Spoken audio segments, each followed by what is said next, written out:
This free step-by-step video comes to you directly from Haynes, creators of the world's best repair manuals. Fix your car or truck the right way with our accurate and reliable information at your side.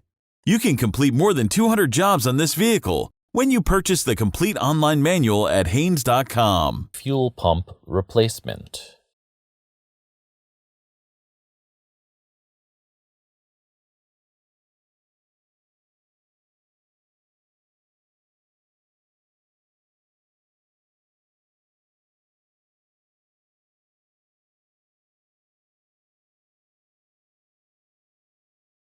Open the driver's door and pull the trunk release lever or depress the trunk release button on the rear of the trunk lid. Open the spare tire cover. Remove the fuse box and relay cover and find the location of the fuel pump relay listed on the back side of the cover. Remove the fuel pump relay. Start the engine. It should run momentarily, then stall. Crank the engine several more times to ensure the fuel system has been completely relieved of fuel pressure. Loosen the cable clamp nut, then disconnect the cable from the negative terminal of the battery.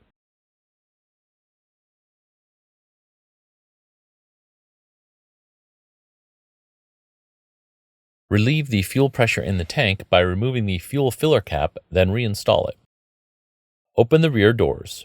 Then pull both corners of the rear seat cushion up to disengage the retainers. Remove the seat from the interior. Reposition the sound insulation and secure it out of the way.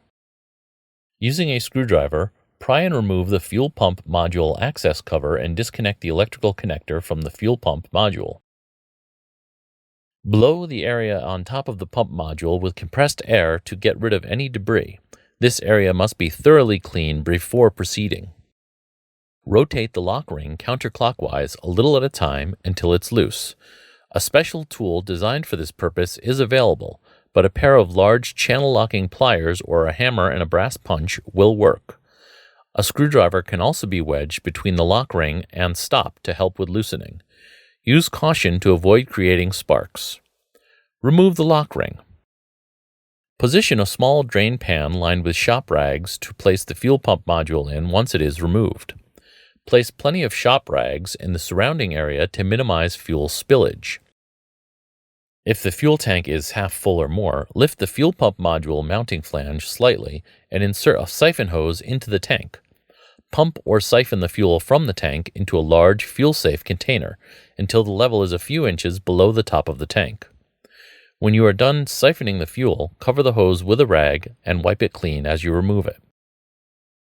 Lift up the pump mounting flange, pulling it out of the module, and disconnect the two electrical connectors for the fuel level sensor and fuel pump.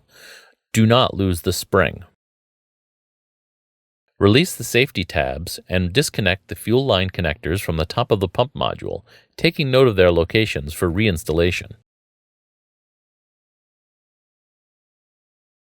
Lift the fuel pump module up and carefully angle the pump module as necessary to drain out as much gasoline as possible to allow for removal. Be careful not to bend the float arm. Place the pump in the fuel-safe container. Remove the old O-ring, then clean the O-ring surface and surrounding area of any fuel that may have spilled. Install a new O-ring onto the tank. Being careful not to bend the float arm, install the module into the tank in the correct orientation. Reach into the tank and connect the fuel lines. Connect the electrical connectors to the pump module mounting flange, then install the flange, making sure the tab on the flange is in the correct location. Install the pump lock ring. Tighten the locking ring completely by using the same method as when it was removed, turning it in a clockwise direction. A pair of locking pliers positioned at the opposite end of the channel locks may help in this tightening process.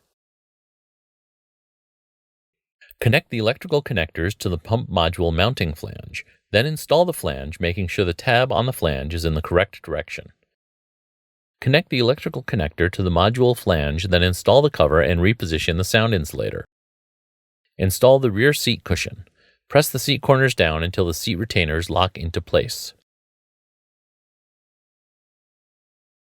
Connect the negative cable to the negative terminal of the battery.